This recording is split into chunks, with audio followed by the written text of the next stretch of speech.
Just when you think the Orlando Magic are about to take that big step forward, the big step back that proves this team is still putting the pieces together. The potential the Magic showed and the potential just out of reach today on Locked On Magic.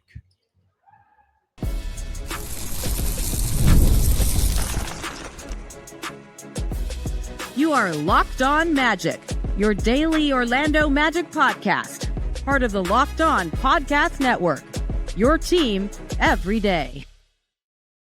And you are indeed Locked On Magic. Today is February 11th. It will be February 12th, 2026. My name is Philip Rossman-Reich. I'm the senior writer over at OrlandoMagicDaily.com, credentialed member of the Orlando Magic media since the 2012 season.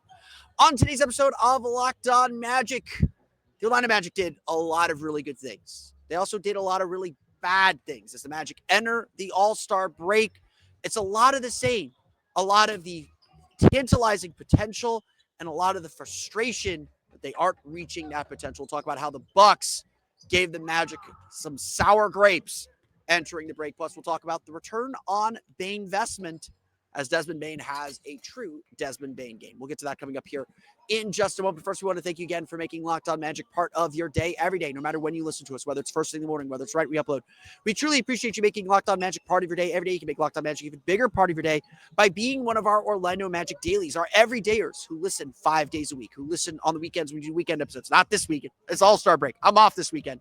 Who listen to us as part of your regular podcast rotation to make us your first listen of the day, who are part of our Everydayer Club. We want to thank you again for making Locked On Magic such a great and growing community. And we want to thank you for helping make the Locked On Podcast Network the #1 sports podcast network. It's your team every day.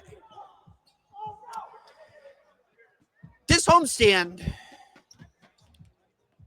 is mostly successful. I'm not going to pretend otherwise, that a 3-1 homestand is ground made up. It's 2 extra wins above 500. And for the most part, like, this is the NBA.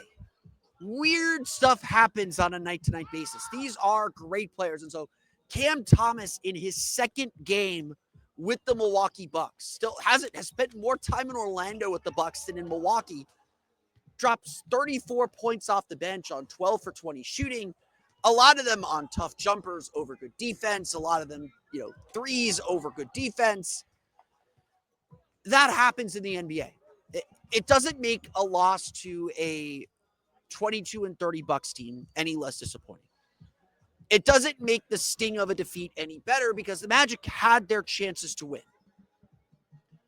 But stuff like this happens in the NBA. And it happens to good teams just like it happens to mediocre teams. It just happens to mediocre teams. And let's be real, the Magic are a mediocre team far more often. At the end of the day, the Magic had their chances to win this game. The Magic should have won this game.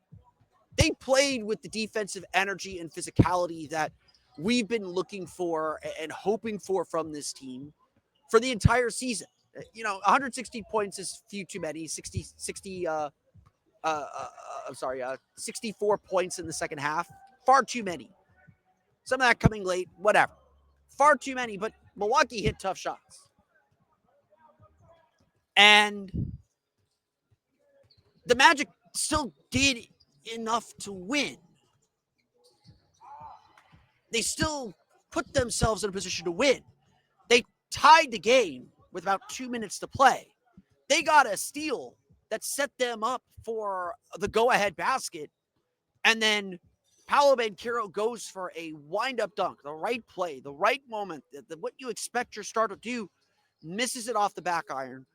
Rebound goes long, falls to Kyle Kuzma. He bullies his way to the basket, forces a layup in, and now you're down 2. And then coming back down 2, you settle for a Franz Wagner three-pointer at the top. It was open. It wasn't a terrible shot, but it was the wrong shot at the wrong moment. And then you foul, giving Milwaukee the 2-possession lead, or you foul, you challenge is unsuccessful. Like, these are the margins. And at the end of the day, why the Magic lost this game is they lost the margins. They were the better team. Milwaukee played a really good game. Listen to our friends at Locked On Bucks for their breakdown of this game. The Bucks played a really good game, And the Magic were still by far, not maybe by far, but the Magic were still a team good enough to win. They just didn't make the plays down the stretch.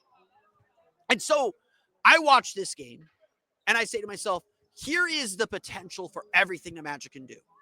Their defense gets enough stops, puts them in position to win, gets steals, gets turnovers. Not the 20 turnovers they had last game, but 16 turnovers in this game. They only scored 13 points off those turnovers. They get threes. They make 20 of 47 threes, a season high, 23 pointers. Desmond Bane ties his career high with 8 3-point makes. This is exactly why we're going to talk about Desmond Bane in our second segment. This is exactly why you bring in a guy like Desmond Bane. This is exactly what the Magic are looking for. Orlando put themselves in a position to win. But like so many things, it's not just about talent. It's not just about, we have an all-star level player in Paolo Banchero. We have an all-star level player in Franz Wagner. We have elite role players like Jalen Suggs, who's able to have a 10-assist game, create defensive chaos and steals and spark the Magic. We have a Desmond Bane who can get hot from three and has been getting hot from three for the last 2 months. Last 6 weeks. We have all of these pieces we have an Anthony Black, who's a really strong player, and maybe the most controversial decision of the day was not playing him in the fourth quarter and not finding a way to make him more involved. And yeah, that's on Jamal Moses. We have a coach who's this great motivator, but sometimes loses track of players and their ins and outs throughout the course of a game, especially in a tight game like this, or doesn't call timeouts at the right moment or whatever. They have all the pieces, but the problem this year is they haven't been able to put them together. Whether it's because of injuries, whether it's because of tactical errors, whether it's because of their best players being in and out of the lineup, their best players not playing as well as they need them to play, this inconsistency. This game showed me that the Magic still have enough to accomplish a lot of their goals. Will they get out of the first round this year? I don't know. Will they get home court advantage? Probably not. We'll do standings reviews early next week. After the All-Star breaks, when I officially start watching the standings every day. So we'll talk about that next week. They're still within striking range of a lot of these goals, but it's clear watching them that for all the potential, for all that they can do, for all that they can be, they still aren't there yet. And far too often, you have games like this one. Far too often, you have games like this one where the door is open just enough for a player like a Cam Thomas, like a Kyle Kuzma, like a Kevin Porter Jr., to get a little bit of rhythm, to get a little bit of confidence, and to be able to beat you because you are still so flawed. And flawed at these core areas. We'll talk about the box score, but we talked to Paolo Banchero in the locker room after the game. Even he said, I did not play well today. It doesn't matter who you're playing. It's hard to win when your star doesn't play well, when the guy who's taking the most shots, who has the ball in his hands the most, who's making the most decisions. It is hard to win when he does not play well. Now, you can be like the Magic and have a lot of different places to go to. Have a Desmond Bane who can fill in. Have a Jalen Suggs who can fill in. Have a Franz Wagner who can fill in. That's why they're the best teams. But when we get to the playoffs, and Paolo knows this as well as anyone, and this could be a really exposing summer and an exposing spring. When we get to the playoffs, the Magic's inability to turn to their best player is going to be a problem. It's going to be a problem. And that was ultimately the problem tonight. Because when the Magic needed a basket late, when they needed to make a big play, when they needed to stop momentum, when they needed things to happen offensively, like sure, Desmond Bane bailed them out a few times. Sure, Jalen Suggs hit some big shots. When they needed things to happen, it's just not consistent enough. And so here we are, 53 games in the season. And I don't think I'm saying anything crazy. I don't think I'm saying anything too wild. 53 games in the season, disappointment wins because we know what this team is capable of. We see it in these flashes. We see it in a fourth quarter against a bad Utah Jazz team. We see it in the first half against the Brooklyn Nets when they dominate that game. We see it in the third quarter against the Bucks on Monday. We see it in various spots throughout the course of this game, that the Magic have enough to overtake and dominate, and yet they can't put the pieces together. You make shots one game, you can't get in the paint the next, in the same game. 26 points in the paint on 13 for 29 shooting. You defend really well for a good chunk of the game, you foul, giving up 24 free throw attempts, 24 of 24 free throw shooting to a Milwaukee Bucks team that does not get to the foul line, even with Giannis. And you only get 21 free throws. You get to a close game, and you start to rush. You don't look like you're the ones in control. You don't look like you're the better team. You look like you're the team that's chasing. And look, right now, the Magic are chasing. They're chasing Philadelphia. I'll look at the standings here in a second. Give me 1 second to pull that up. They are chasing Philadelphia. They are chasing Toronto. They are chasing these teams that are where they want to be. And look, the Magic got lucky tonight. Both Toronto and Philadelphia lost. So I'll break my code here. We're not at the All-Star break yet. The Magic sit a game and a half back of the Sixers for 6, 3 games back of Toronto for 5th. If you win tonight, you're a half game back. You're a half game back of Philadelphia for 6, and 2 games back of Toronto. Missed opportunities. And Miami is breathing down your neck, a half game back of you now, too. Now, again, Miami has played 3 more games than Orlando as well. So Orlando has games in hand. Orlando has games in hand, has 1 game in hand on Philadelphia. Philadelphia's played 54 games. They've got 2 games in hand on Toronto. They're one game in the loss column back of Philadelphia, 2 games in the loss column back of Toronto, 2 games ahead in the loss column from Miami. The Magic are still in the race for 6. Do not let anyone tell you otherwise. But they're not going to get there unless they put the pieces together, unless they do all the things they need to do to win and start doing them consistently. They didn't do that tonight. And Milwaukee going to give you some grace, but not when they play as well as they did tonight. Not when they have the individual performances they had tonight. Not when the Magic couldn't figure out how to slow them down. So let's talk about the big piece that is different, and frankly, the piece that has kept the Magic alive this year. It's the return on Bane investment. Let's talk about Desmond Bane and how he's played coming up here in just a moment. But first, today's episode of Locked On Magic is brought to you by our friends over at TurboTax. Tax season doesn't have to take over your life. This year, TurboTax is making it easier than ever to just hand things off and move on with your day. With TurboTax Full Service, you can have your taxes done for you by a trusted local expert, start to finish, without the stress or guesswork. Instead of spending hours trying to figure out forms, you can meet with a local TurboTax expert in person or connect online. They handle everything from W-2s to self-employed forms and work to get you every deduction. You can upload your documents, go about your day, and get updates right in the TurboTax app. It's a huge time saver and gives real peace of mind knowing an expert is handling it. For a limited time, you can have your taxes done by a local TurboTax expert for just $150 all in if a TurboTax expert didn't file for you last year. Just file by February 28th. Take taxes off your plate and get back to your life. Visit TurboTax.com/local to book your appointment today.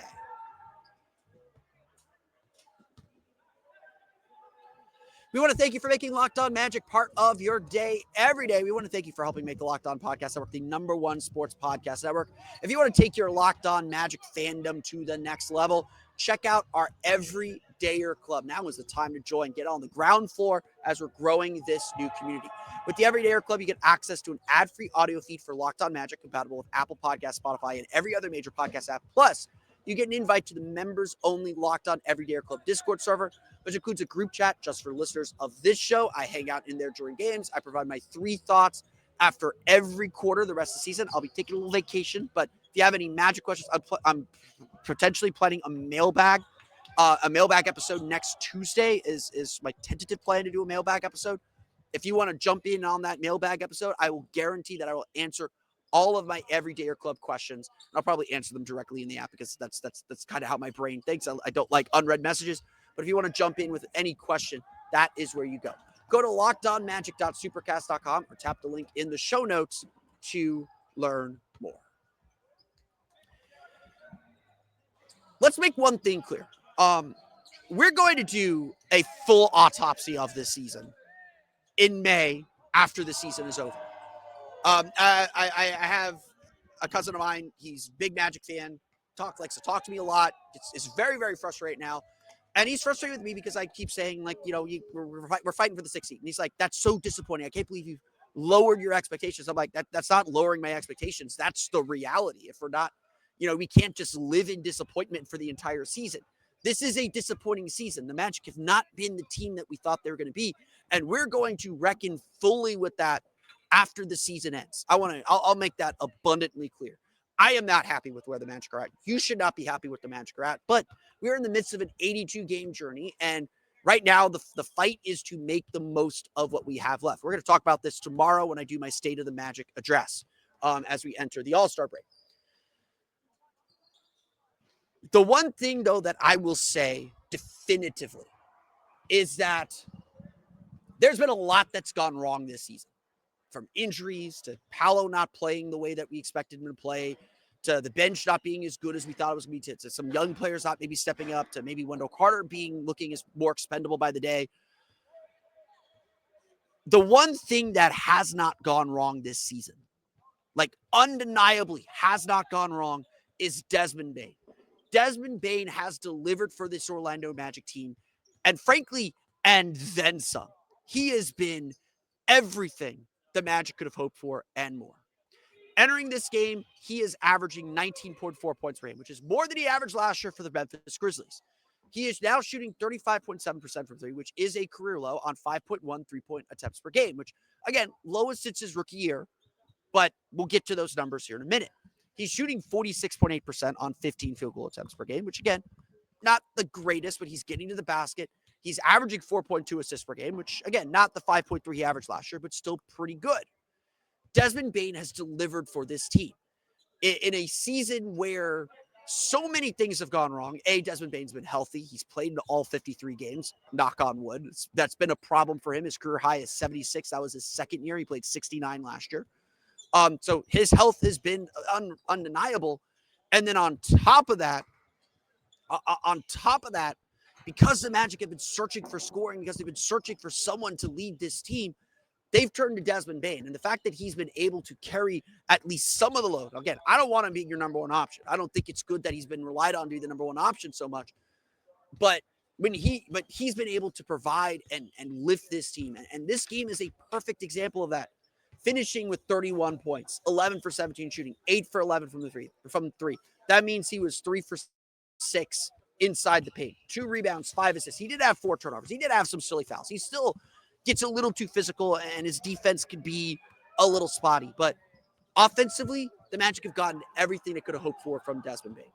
Let's just look at his stats from January 1st. I just want to look at his stats since January 1st. In 18 games since January 1st, the Magic are 9-9, by the way. So yes, still working to be a little more consistent, looking to kind of build that record up. And I think the Magic will be hoping to do that after the All-Star break. In 18 games since January 1st, he is shooting 51.8% from the field. He is averaging only 3.3 assists per game.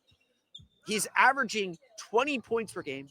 And here's the kicker, shooting 38.3% from three. Now, is that the 40% that we thought we were getting? Probably not.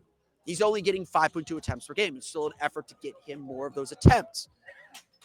But Bane has been the shooter, the spot-up shooter, the creator, the attacker, the leader at times, the mix-it-up guy that this team has needed. If the Magic were getting a good season from Paolo, if the Magic had a healthy Franz Wagner for the entire year, I don't think we'd be complaining about Desmond Bane at all, because no one is going to benefit more from all these players being healthy than Desmond Bane, just like Jalen Suggs is benefiting a ton already from having these players healthy. Desmond Bane was obviously frustrating early in the season. Like, he wasn't hitting shots. He wasn't getting the basket the way that he wanted. There were reasons to be frustrated with him early. And the Magic, again, I would agree with this, have not used him enough, especially as a shooter. They have not gotten him shots at the level and at the volume that they hoped for. And again, that is a reason why we're questioning the Jamal Mosley thing right now. That is a reason why there are so many questions about this team. And I, again, make this very, very clear. We will address those issues at the end of the season. Again, I don't anticipate Jamal Mosley going anywhere this season, but we will talk about it at the end of the season. We'll talk about whether this is something the Magic need to do. And again, we'll see ultimately what the Magic do as once we get the whole picture. But even though we don't have this whole picture on Desmond Bane yet, I am very, very confident in saying Orlando has gotten what they needed out of him. He has been a lifeline. If Desmond Bane is not on the team, if the Magic don't make that trade, and it's just Cole Anthony, Kentavious Caldwell-Pope, the Magic are not in the play-in. The Magic are no better than the Milwaukee Bucks. And you might be saying to yourself, like, yes, that's true, and that's why it's so frustrating when losing to the Milwaukee Bucks. And you're absolutely right. This team is underperforming. Not that this game should have been a cakewalk. It's not. The Bucks are still a very good, not a very good team, but the Bucks are still plenty capable. They got players who are who can function on NBA court and can get hot, and they got hot tonight. But everything feels harder than it should be. And I don't think it's feeling harder than it should be because of Desmond Bane. Again, maybe this defense hasn't been quite what the Magic hoped for. But the Magic have gotten a big return on their investment. He has delivered for them. And tonight, the Magic saw Desmond Bane at his best. They saw what he can be. And if Desmond Bane, I don't expect him to make 8 threes every game, but if he's making 5 of 9 threes, 5 of 8 threes, or 4 of 9, 4 of 10 from 3, that's going to radically change this team. Even in this game, the Magic struggled defensively. 124.7 defensive rating. Not fantastic. The Magic had a 119.7 offensive rating with Bane on the floor. He was still among the Magic's players. Only Jalen Suggs and Mo Wagner had better offensive ratings than him in this game. He was a huge, huge, huge factor for this team offensively, keeping them afloat and giving them a chance against the Bucks team that found its rhythm, and the Magic couldn't slow them down. It's a start. I'm not going to sit here to say it's where the Magic want to be. I'm not going to sit here to say it's been perfect, but the Magic have gotten a lot from Desmond Bane. Let's run through the rest of the box score. We'll talk a little bit about how the Magic performed. We'll get to that coming up here in just a moment. But first, today's episode of Locked On Magic is brought to you by our friends over at ZocDoc. Finding a doctor you actually like can feel like discovering a diamond in the rough. Sure, you want someone who's in network, nearby, and has availability, but you also want a doctor who listens, makes you feel comfortable, and explains things clearly. That kind of doctor exists, and finding them is easy with ZocDoc. ZocDoc is a free app and website that helps you find and book high-quality in-network doctors so you can find someone you love without all the hassle. We're talking about booking in-network appointments with more than 150,000 providers across all 50 states, covering more than 200 specialties from primary care and dentistry to dermatology and eye care. Finding doctors is really difficult, and ZocDoc makes the process simple so you can search by specialty or symptoms and actually build a care team that works for you. You can see real-time availability and book instantly, no phone calls, no waiting on hold, and you can also read verified patient reviews so you feel confident choosing a doctor you'll actually like. Stop putting off those doctor appointments and go to ZocDoc.com/LockedOnNBA to find and instantly book a doctor you love today. That's ZocDoc, ZocDoc.com/LockedOnNBA. ZocDoc.com. That's a mouthful. ZocDoc.com/LockedOnNBA. Thanks to ZocDoc for sponsoring this message. Today's episode of Locked On Magic is also brought to you by our friends over at Wayfair. The new year is here, and it's the perfect time to reset your routine and refresh your space. If you're spending more time at home, you might as well love how it looks and feels. That's why you should turn to Wayfair. It's a one-stop shop for getting your home back on track. From bedding and mattresses to storage solutions for every room, Wayfair makes it easy to start the year fresh.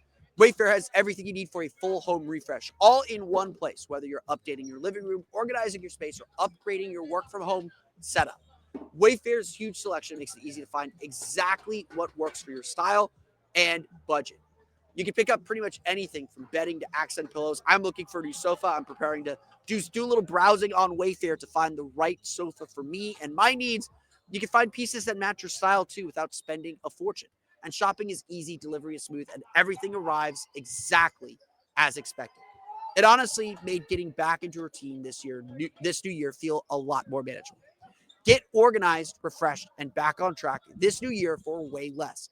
Head to wayfair.com right now to shop all things home. That's Wayfair, WAYFAIR.com. Wayfair, every style, every home.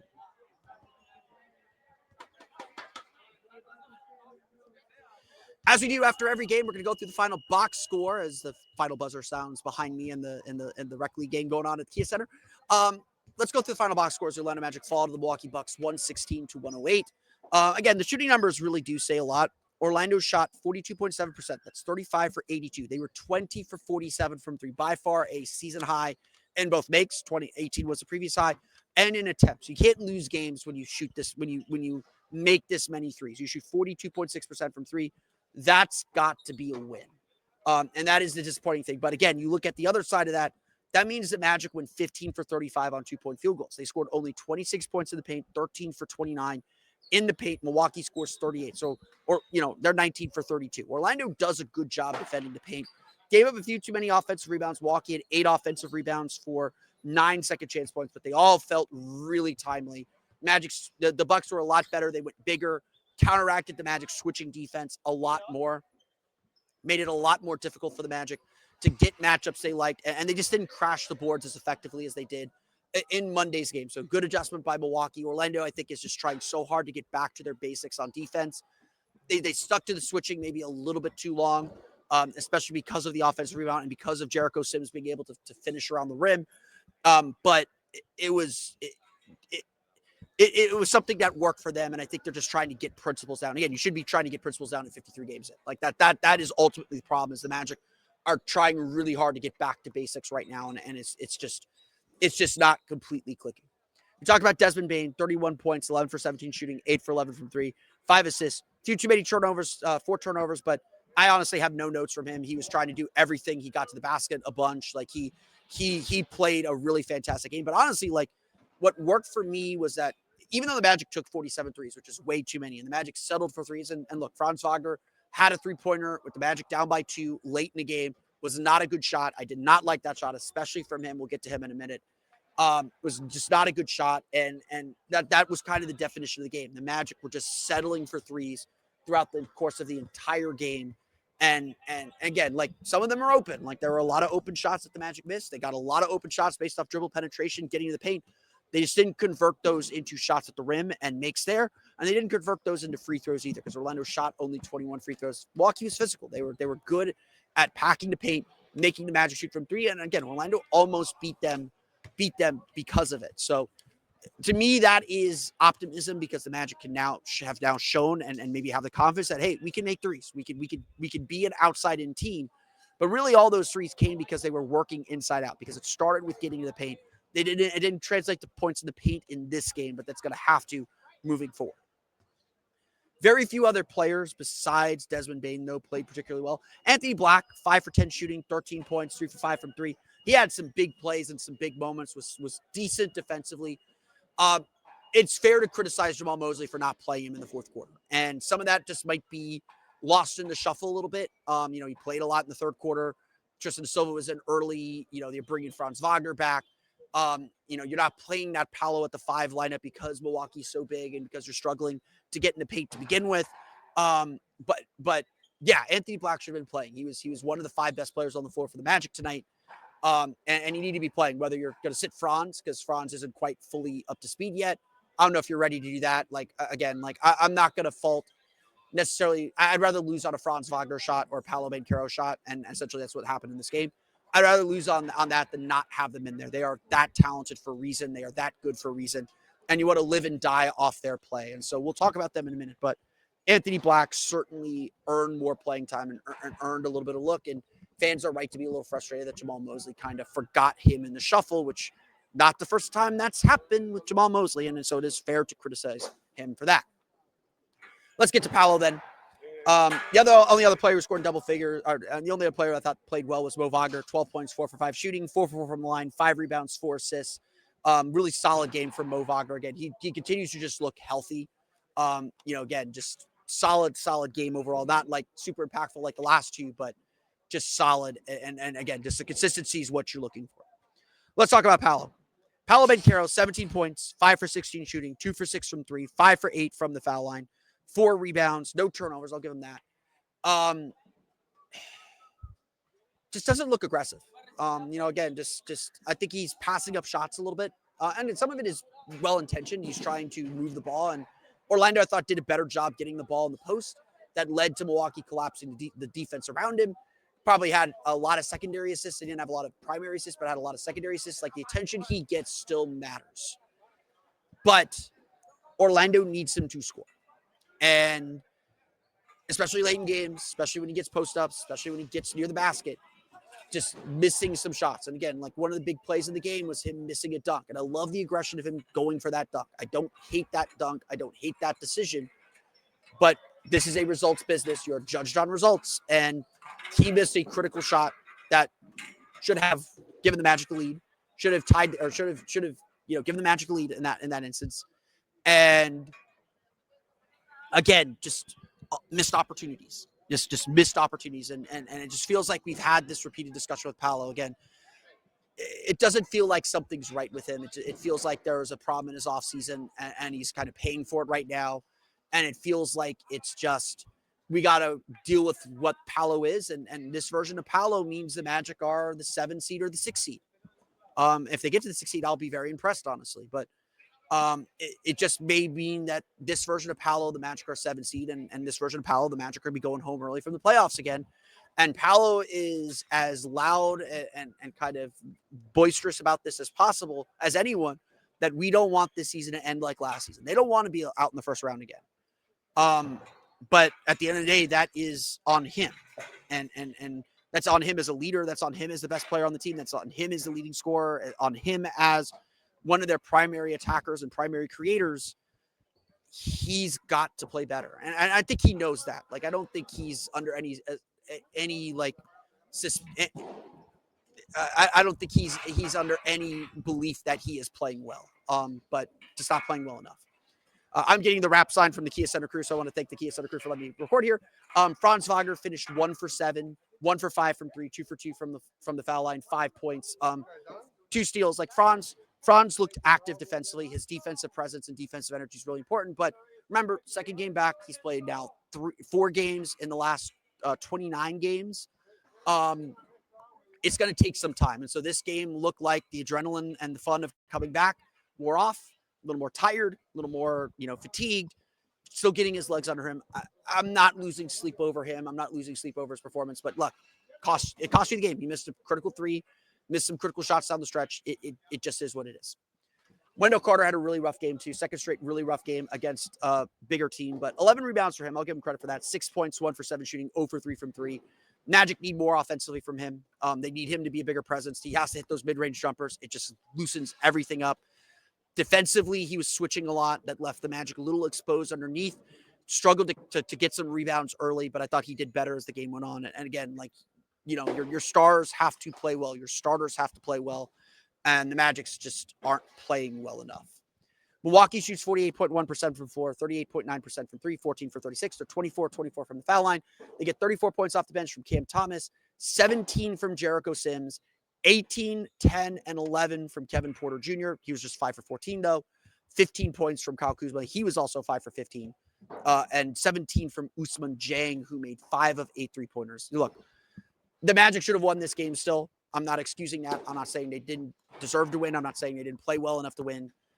They did in a lot of ways, but Milwaukee also just made a lot of tough shots, and they made a lot of tough plays, and Orlando didn't quite adjust and quite clamp down. Couldn't find their own players. If Paolo has a normal game, if Franz has a normal game, the Magic win this one. Milwaukee had an above average game. Orlando had a below average game. And it doesn't matter how well you're doing other things. When that happens in the NBA, you're liable to lose. You're liable to get beat. And the Bucks beat the Magic. Plain and simple. The Bucks beat the Magic 116-108. The Magic are on their All-Star break. They'll be back in action, I believe, next Thursday in Sacramento to start a critical 4-game road trip. We'll preview that way down the road. We're going to enjoy our All-Star break here for just a little bit. But that's going to do it for me today. I want to thank you all again for listening to today's episode of Locked On Magic. Of course, find me on Twitter at @PhilipR_OMD and on Blue Sky at PhilipRR. You can subscribe to the podcast, Apple Podcasts, Stitcher, TuneIn, Himalaya, Google Play, Spotify, Odyssey, and all the places to download podcasts to your podcast-enabled listening device. You can check us out on YouTube to search for Locked On Magic. For the latest on the Orlando Magic, be sure to check out OrlandoMagicDaily.com. You can find us on Twitter at OMagicDaily. And for even more Orlando Magic content, be sure to check out my Patreon page, Orlando Magic Hub, at patreon.com/Orlando Magic Hub, or check out our Everydayer Club at lockedonmagic.supercast.com. With the Everydayer Club, you get access to an ad-free audio feed of this podcast, plus access to our Locked On Discord channel. Thank you all again for your support. No matter how you support me, truly, truly, truly thank you for your support. For those of you on video, we're going to send you the first ever 24/7 National NBA YouTube channel on audio. Make sure you make your second listen NBA Game Night on Locked On NBA. But that's going to do it for me today. I want to thank you all again for listening to today's episode of Locked On Magic. We'll be back tomorrow for the state of the Orlando Magic at the All-Star break. We'll get to that on tomorrow's episode of Locked On Magic. But until then, the Kia Center's kicking me out. For Orlando Magic Daily and Locked On Magic, this has been Philip Rossman-Reich. We'll see you all again next time for another episode of Locked On Magic.